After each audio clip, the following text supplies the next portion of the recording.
अस्सलामुअलैकुम। आज मैं आपको बताऊंगी औरतों के लिए घरेलू टोटके।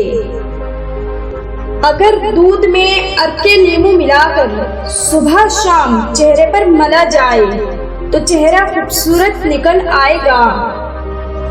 अगर फल वगैरह खाना खाने के बाद खाया जाए तो दांतों पर मेल नहीं जमती। अगर मुंह में कोई जख्म ना हो और मुंह से बदबू आए तो समझ लीजिए कि मैदे में कुछ खराबी है।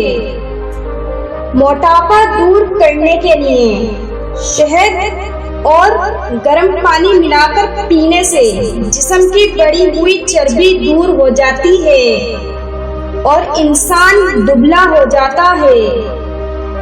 नमक और शहद से दांत साफ कीजिए, दांत चमक उठेंगे।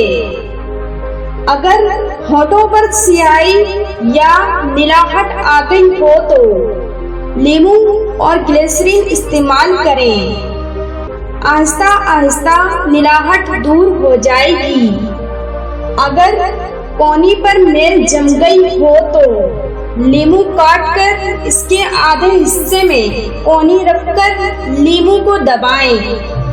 तमाम मेल नींबू पर आ जाएगा और कोहनी बिल्कुल साफ हो जाएगी। अगर आपके चेहरे पर कील मुहासे निकल आए तो आप 1 औंस ग्लिसरीन लेकर इसमें 2 अदद नींबू निचोड़ लीजिए और चेहरे पर रोजाना मलने से फायदा पहुंचेगा।